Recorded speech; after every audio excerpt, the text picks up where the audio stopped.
I should have seen the signs earlier. The late nights at work, the sudden interest in her phone, the way she started dressing up for casual outings. But I didn't.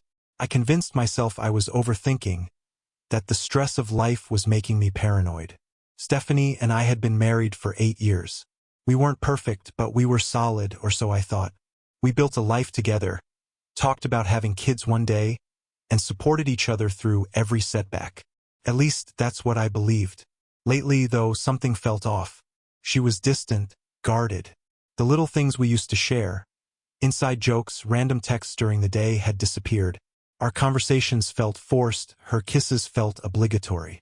Still, I told myself she was just going through a phase. Work had been demanding for both of us. I needed to trust her. Then came the company dinner.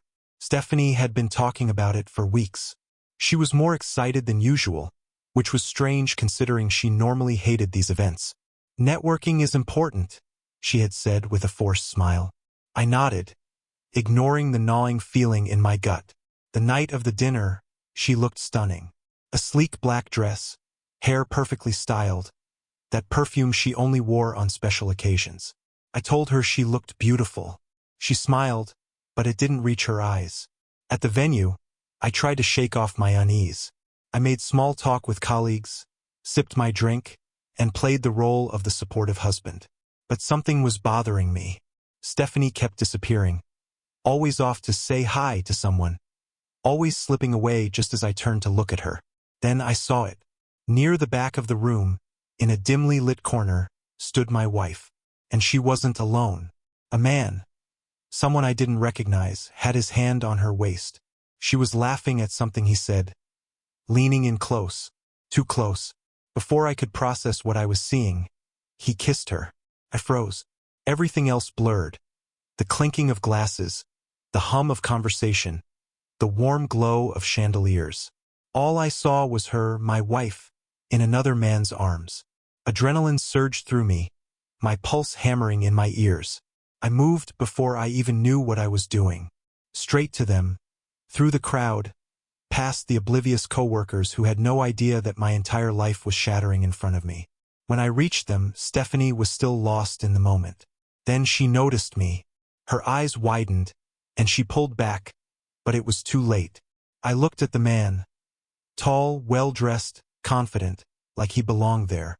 I turned to my wife, my voice steady but sharp. "You just destroyed our marriage." The words hung in the air, heavy and irreversible. She stared at me, her face suddenly drained of color.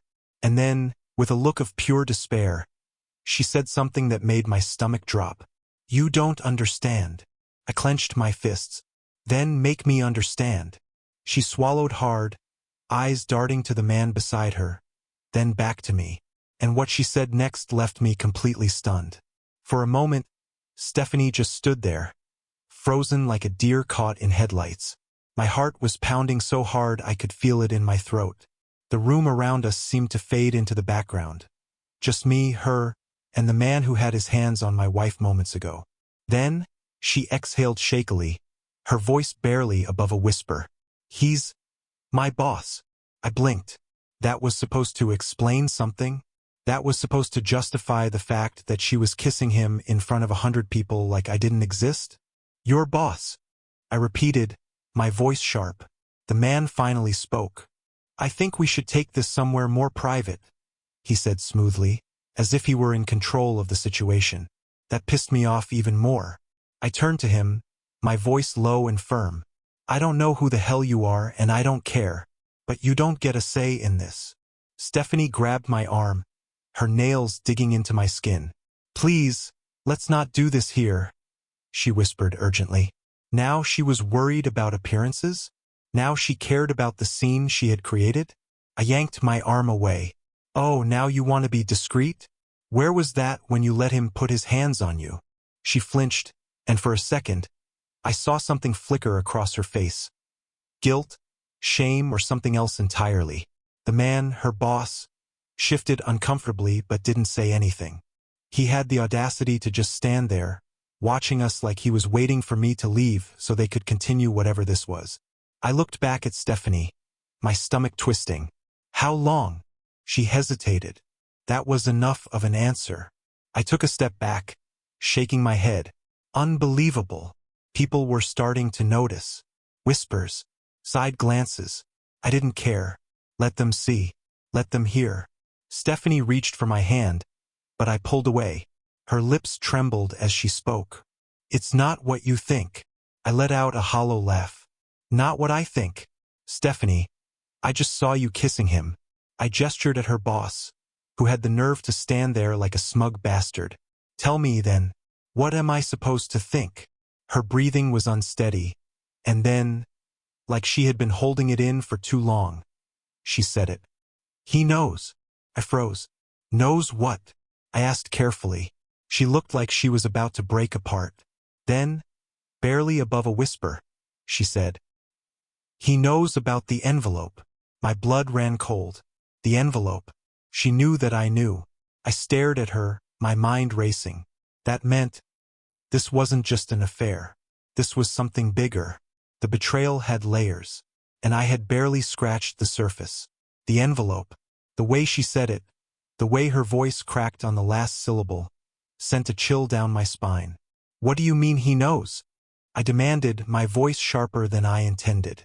Stephanie opened her mouth, then clamped it shut, her eyes darting between me and her boss. The bastard had his hands in his pockets, watching me with the detached arrogance of a man who thought he held all the cards. I took a step closer to him, my jaw tight. You want to explain, or should I? Stephanie grabbed my wrist. Not here. I looked around. People were definitely watching now, pretending not to while they whispered behind their hands. The tension between us had turned into an open wound, bleeding for the whole damn company to see. Stephanie must have realized it too because she exhaled sharply. Come with me, please. I didn't move. I should have walked out. I should have told her to go to hell and let everyone see the mess she had made. But that word, envelope, kept ringing in my ears. She turned and walked briskly toward the back exit of the ballroom. Her boss followed like he had the right to be part of this. I wasn't about to let them talk in circles without answers. I followed. Stephanie led us into the dimly lit underground parking lot. The second the heavy door shut behind us, she whirled around. I was going to tell you. I crossed my arms. Tell me what, exactly? That you're cheating on me? That your boss is the guy you've been sneaking around with? Her boss sighed dramatically. This is getting out of hand. I snapped. Shut the hell up. I'm not talking to you. He smirked, and I had to force my fists to stay at my sides. If I hit him now, I'd be the one in trouble. I needed answers first. Stephanie wrung her hands. It's not just about us. That made my stomach clench. She swallowed, took a shaky breath. It's about you. I frowned. What the hell does that mean? She hesitated, then finally said, the envelope you found in my closet. It wasn't mine. It was his. I froze. What? Her boss, Mark, apparently spoke up. And you weren't supposed to see it. I turned to him, my pulse hammering in my ears. What was in it? Stephanie looked at him, then back at me. Proof, she whispered. Proof of something that could ruin you. My blood ran cold. Ruin me? She nodded, her eyes pleading. I was trying to protect you. I took a slow, measured breath. Protect me from what? The garage was silent except for the faint hum of traffic outside. Stephanie's boss, her lover, watched me carefully, like he was waiting to see if I'd figure it out. And then it hit me. The missing money. The financial discrepancies I'd noticed at my company but hadn't pieced together yet. This wasn't just about an affair. They were setting me up, and I had walked right into it. I stared at Stephanie, my pulse hammering in my ears. My wife was standing next to this smug bastard, telling me that I was the one in danger, that I was the one being ruined. The betrayal was like a slow poison, sinking into my bones. You need to start making sense, I said, my voice dangerously low. Stephanie took a step toward me, hands raised like she could calm me down. I stepped back. The envelope, she said, voice shaking. It has documents, bank transfers, signed forms, things that make it look like you've been embezzling money. My stomach dropped. What? Mark sighed like this whole thing was beneath him. It's already in motion. We have enough to bring this to the board, to the authorities if necessary. If you don't want to see your career and your life fall apart, you're going to cooperate. I could barely hear him over the blood rushing in my ears. This wasn't just cheating. This wasn't just my wife lying to me. They were framing me. I let out a cold, humorless laugh. You're blackmailing me? Stephanie looked pained. I didn't have a choice. I snapped my head toward her. Like hell you didn't. She flinched. Mark smirked, adjusting his expensive watch. Look, let's not get emotional about this. You step down quietly, take the fall, and in return, things don't have to get messy. No cops. No jail. I stared at him. He really thought I was just going to roll over and let him destroy me. I turned to Stephanie. You were in on this? Her eyes filled with tears. I didn't know at first. But then She stopped, swallowing hard. I had to go along with it. Mark, he has connections. If I didn't, he was going to make things worse for you. I laughed again. But there was nothing funny about this. So you slept with him to protect me? That's what you're saying. Stephanie opened her mouth, then shut it. That silence told me everything I needed to know. It wasn't just about survival for her. It wasn't just about keeping me safe. She had chosen him. Mark exhaled, clearly bored. We're done here. You have a few days to think about it, but I wouldn't take too long. He turned to walk away, like this was a done deal, like I had already lost. Something inside me snapped. I grabbed his shoulder and yanked him back. Before he could react, my fist connected with his jaw, sending him staggering into the concrete wall. Stephanie screamed. Mark groaned, clutching his face. You just made a huge mistake. I leaned in, voice steady. No, Mark. You did. I turned and walked away, my mind already racing. If they thought they could corner me, they had no idea who they were dealing with. They wanted a quiet fall, a smooth setup. I was about to set their whole world on fire. I stormed out of that parking garage, my fist still clenched, my mind a whirlwind of betrayal, rage, and something sharper, determination. They thought they had me cornered. They thought I'd crumble. They thought I wouldn't fight back. They had no idea what was coming. The moment I got to my car, I sat in the driver's seat, forcing myself to breathe. If I let anger control me, I'd lose. This wasn't just about getting back at them, it was about outplaying them. Be smarter. Be sharper. I needed leverage. And I already had a place to start. Mark was stupid if he thought I wouldn't look deeper. If they were framing me, it meant there was real money being moved around. Money that had to be traced somewhere. And that meant there were digital footprints, bank statements, transactions, something that could prove I wasn't the one behind it. I drove home and pulled out my laptop. The first thing I did was dig into my company email, searching for anything that seemed off. And then I remembered something. An old finance report I had flagged weeks ago but never had time to investigate. I found it, buried in my inbox. A quarterly report showing odd transfers, numbers that didn't add up. At the time, I thought it was just an accounting error. But now I knew exactly what I was looking at. Mark had been stealing from the company for months. And he was using me as the fall guy. I wasn't alone in this. If Mark was laundering money, someone else had to know.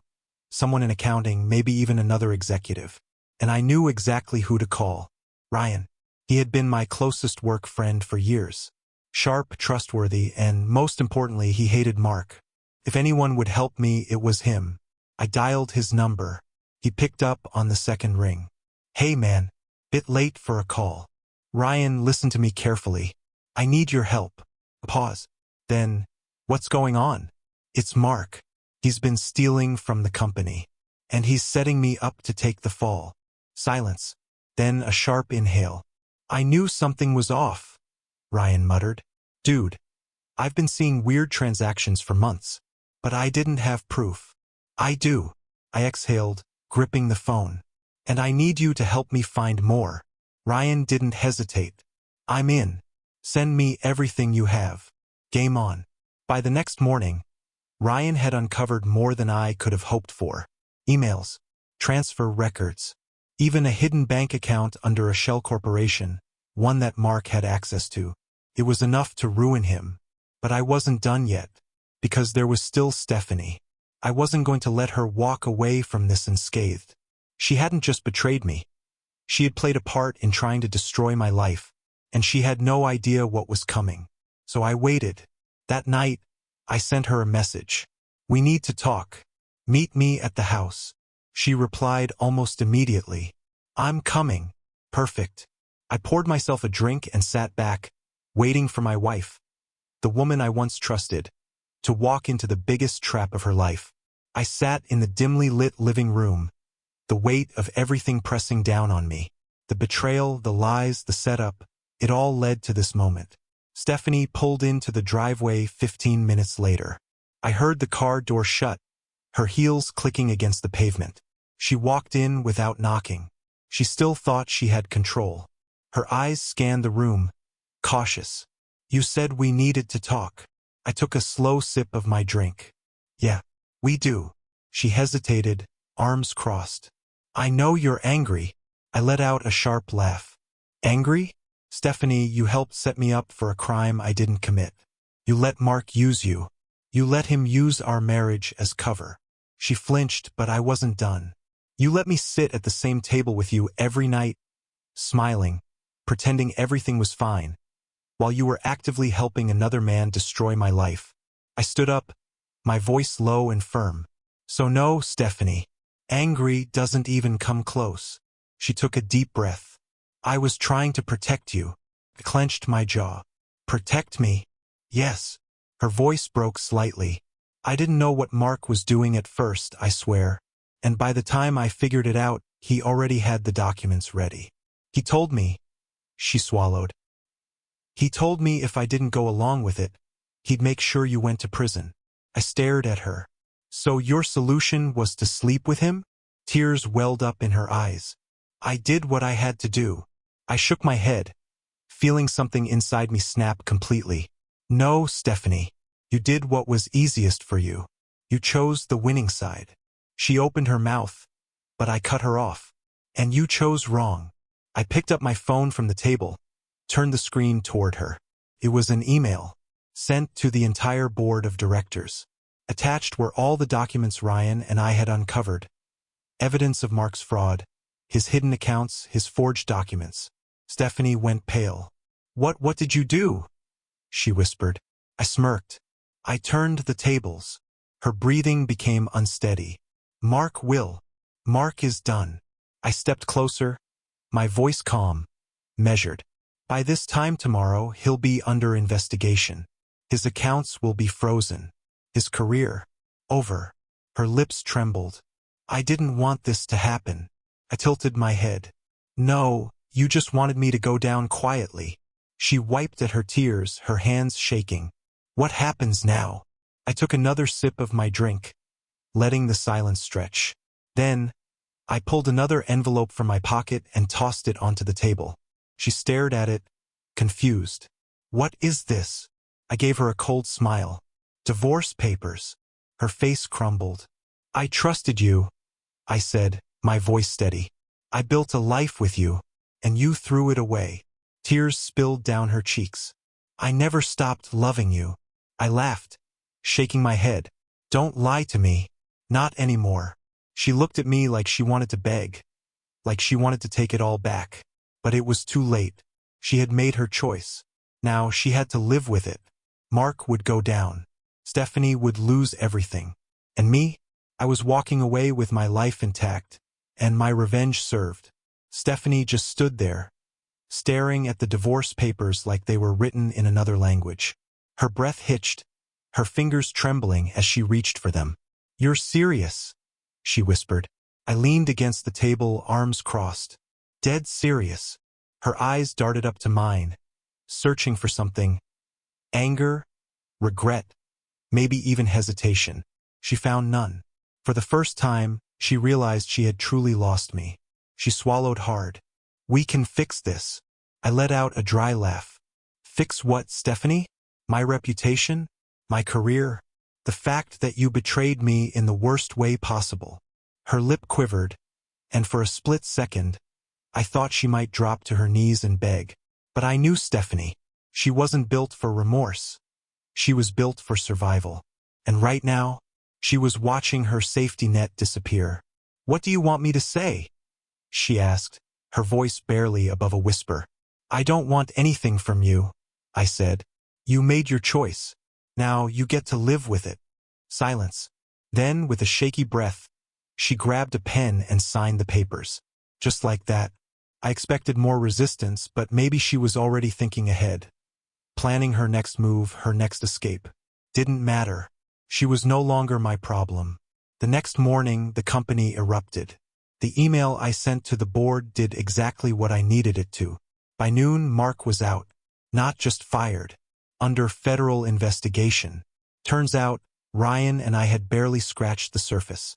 Once the finance team started digging, they uncovered years of fraudulent activity. Shell companies, offshore accounts. Mark wasn't just a crook. He was a full-blown criminal. By the time he realized what was happening, it was too late. Security escorted him out of the building. His accounts were frozen. His assets were seized. His name? Destroyed. He tried to call me. I ignored it. Then he tried to call Stephanie. She ignored it too. Poetic justice. I didn't expect to hear from her again. But a week later, she showed up at my doorstep. She looked awful. Hair unbrushed, dark circles under her eyes. The confident, put-together woman I once knew was gone. "I have nowhere to go," she admitted, voice hoarse. "Mark's cut me off. I lost my job." I watched her, waiting to feel something. Sympathy, regret, anything. I felt nothing. "Not my problem," I said simply. Her lower lip trembled. "I know I messed up. I know I don't deserve anything from you. But she swallowed, forcing herself to meet my gaze. "I miss you." I laughed. A real, genuine laugh. "You miss having a safety net," I corrected. "You don't miss me.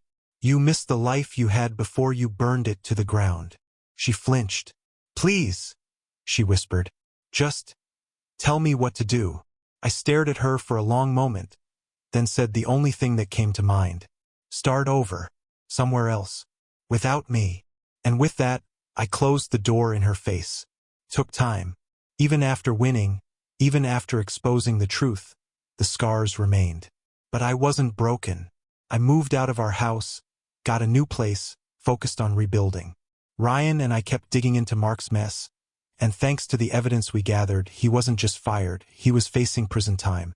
Stephanie? Last I heard, she left the city. No job, no support system. She had spent so much time betting on the wrong people. She never considered what would happen when she lost. She was just gone. And me? For the first time in years, I felt free. No more lies. No more betrayal. Just a fresh start. And damn, did it feel good.